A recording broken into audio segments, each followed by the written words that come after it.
We are outdoor boulderers, used to real rock, real holds, and unpredictability of nature. But today, we're stepping into the gym to climb on something completely different, the Kilter Board. If you've never tried one, the Kilter Board is a fully adjustable, LED-lit training wall that climbers around the world are obsessed with. The question is, how does outdoor climbing strength translate to this kind of indoor training?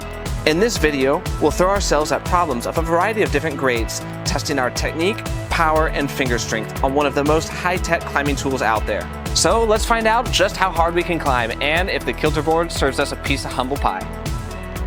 This evening, we're in a rock gym just outside of Barcelona called Pati. This gym actually has the closest Kilter Board to where we live. This is a real treat for us because it is almost a 2-hour drive from our house. Today, it is 35 degrees Celsius, so about 100 degrees Fahrenheit. It's really hot. They've got industrial fans all around the gym. What do you think you're going to be able to climb on the Kilter Board today?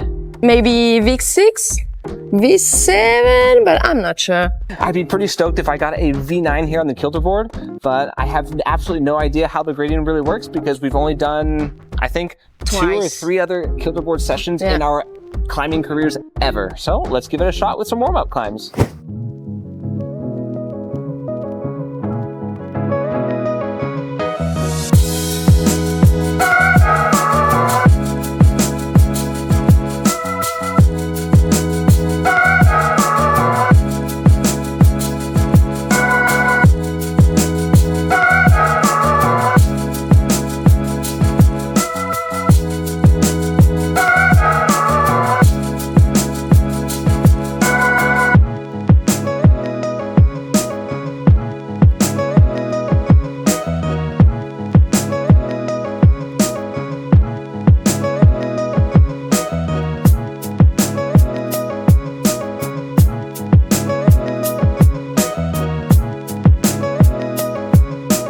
We just finished our warm-up on the Kilter Board. We did 2 6As, a 6B plus, and a 6C plus. First impressions? It's easier than Moonboard because we're used to climb on Moonboard and it's way easier and it's less aggressive for the skin and for the hands. Yeah, I felt like it was just easier to warm up and it didn't feel like your joints were herniated and it didn't feel like you were about to get injured of pulling on the holds. So I'm curious to see what happens now that we jump into the 7th grade boulders. We'll be starting with a 7A, so a V6. This boulder is called Neon Indoor Drop Knee. It's a V6 and I'm hoping by the name that it's got that it's going to have a drop knee move somewhere inside.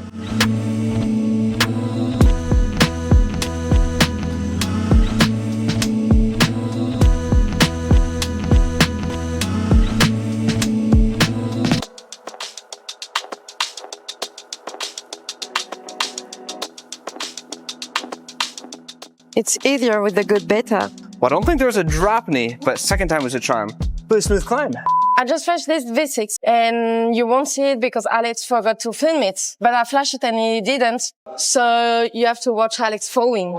Ooh, that's not a good sign at all.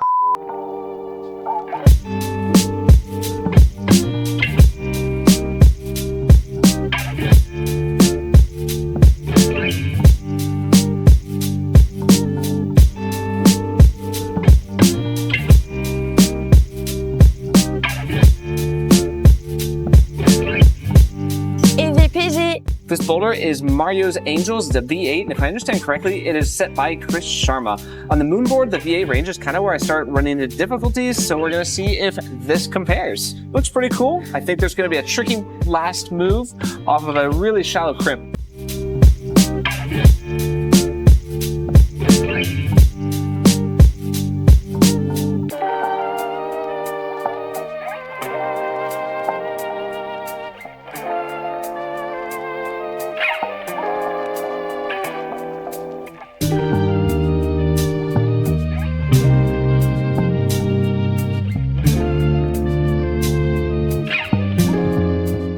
Oh yeah!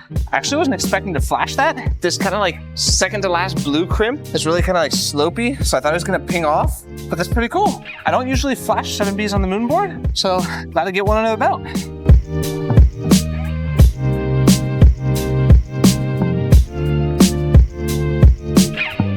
Venga! Come on. Come on. Strong, Lucie. Come on, go for it. Go big. Yes.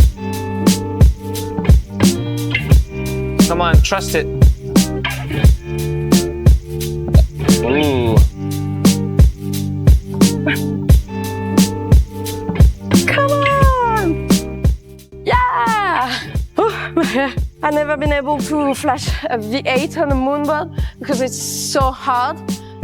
Oh wow. Let's crank up the difficulty. This is a V9 called Monkey Business.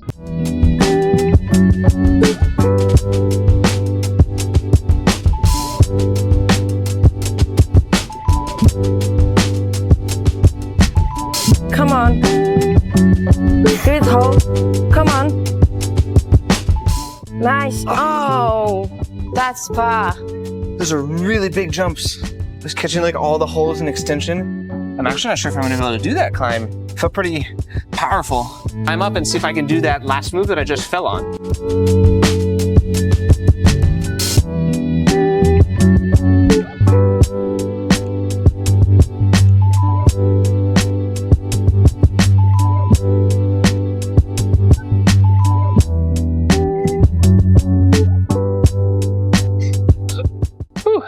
It was really, really hot in here.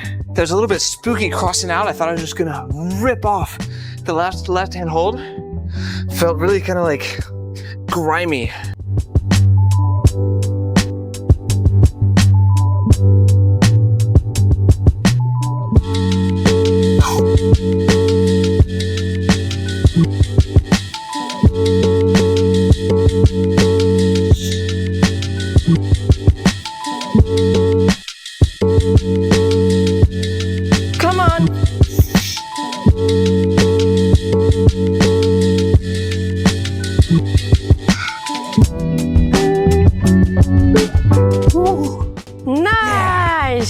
Stoked.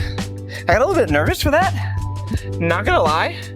As soon as I stuck that jump going up for that last blue hole just below the lip, it's like I can't drop it on this cross-through move. Cool.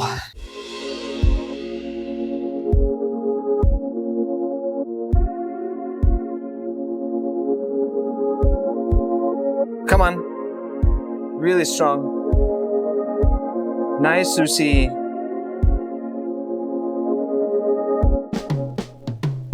Come on. Go for it. Yeah. Strong here. Strong, strong, strong, strong. Tension. Come on. Oh! Oh. Almost fall again at the last move. Oh, I'm so sweaty. I tried another V8 before this one, but it hurts my shoulder, so I changed instead of trying again. And this one feels pretty good, even if I almost fall at the last move. What was the hardest move? I think the first one. I didn't know which hands to go for the first one. It was a strange move, but then the rest was okay. What's this boulder called? I don't know, but it could be called fit. Because there's so many fits.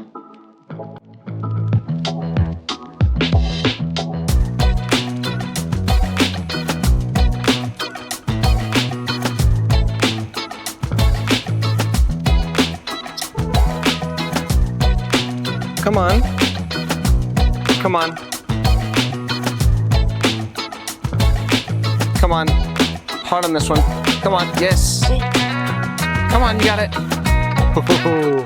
Another one! I love Kilter Board. I love Kilter Board. I love Kilter Board. How many 7Bs is that now? 3.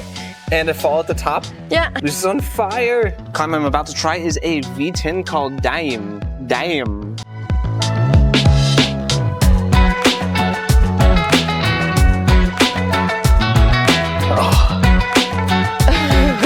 I just think I was a little bit too cautious matching there, and I should have been a little bit more aggressive going for that piano.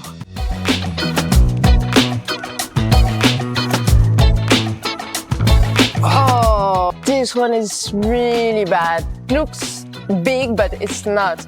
Last boulder of today's session, it's again a V8. Let's see if I can still do some moves, or I'm too tired to send this one. Come on.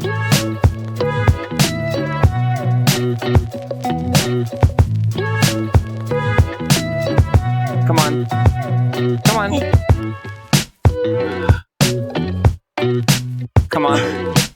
Go big. Come on. Please tell me you punted that. Did you punt? Oh, yeah. What happened? Oh, I didn't go well inside the hole, so I couldn't handle the boulder. Heartbreaking.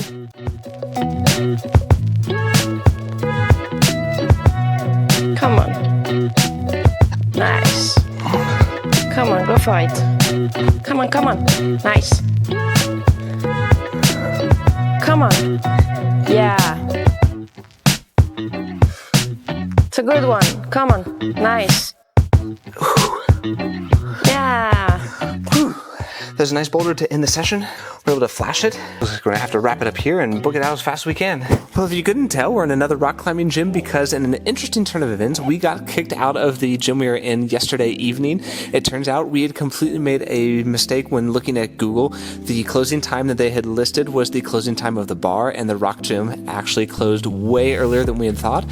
So that was a little bit of a bummer because we were really counting on that extra time to get a little bit more climbing done on the Kilter Board. What were your thoughts about the Kilter Board session? Well, it lets you climb way more than on Moonboard. With the Moonboard, the sessions are shorter, and I think we would have been able to climb a lot more. Today we're actually claiming on the Moonboard 2016. I think that we noticed yesterday that most of the boulders had more movements and the difficulty was distributed a little bit better between the moves, whereas in the Moonboard, they tend to be a lot more concentrated and less moves in the boulders. And it's harder. A 60 on a Moonboard and a 60 on a Kilter Board, it's not the same. I don't know if you can even compare the two boards in general just with the grades because it just feels like they're two completely different worlds. The Moonboard is the Moonboard and you need to think of it as the Moonboard grades being there. The Kilter Board, I think you're a lot more likely to see kind of grades in that kind of style where when you're going outdoors, whereas the Moonboard, they're just things on there that are absolutely way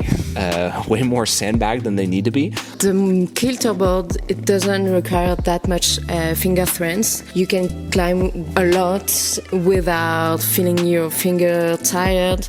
Just the whole body gets tired, but not the fingers. So I think you can do a session way longer than on a Moonboard. I was a little bit disappointed, I'm not going to lie, that we had to end kind of early because I wanted to show you guys and for myself to try like an 8A or a V11 boulder on the Kilter Board. So I felt like at the end of yesterday's session that just like my fingers weren't really that taxed. And of course, all the boulders that you saw me do, I was able to do either flash or just like try the moves and then do them really quickly, which is really cool. But at the same time, I don't feel like I really found what my limit would be on the Kilter Board. Yeah, I would say the same for me. Which board do you think is better for outdoor climbing in our context? For us, definitely the Moonboard, because this is the kind of climbing we have here. In Targason, it's very, it requires a lot of finger strength. So it's more appropriate for us, but you need both. The Moonboard gives you the finger strength, and the Kilter Board gives you the body strength. And if you climb with more rocks in 3D with heel hook and more of this, Kilter is better. We spent a lot of time talking about this on our way home, and I think that if we could have just like a perfect rock gym, just a really large commercial space, we would have a Kilter Board, Moonboard 2016, perhaps one of the newer Moonboards of 2019 or 2024, and even maybe a tension board. But what would you say if you could only have one training board out of all the training boards that you've seen so far? Which one would you pick? 3, 2, 1. Moonboard 2016. I would say that Moonboard is more painful to train on it, while Kilter Board you enjoy a bit more because the Moonboard cuts a lot your finger, and when it's hot like today, it's not very enjoyable. The grips on the Kilter Board just seemed really kind of like ergonomic for the fingers and a lot less kind of like prone to getting injured. It felt a lot more comfortable to hold in general, whereas the Moonboard, I like kind of that Stufferfest where like just grabbing like little things with 3 fingers and feeling like you're gonna break everything, but you know, there's a certain limit where it becomes absolutely a Stufferfest and you just don't want to climb anymore because it hurts and it's just too hot. For those of you guys out there that have a lot of experience training across different boards and then actually going outside and applying that to your outdoor strength, we'd really be curious to hear about your experiences down in the comments. We'll see you guys in the next video.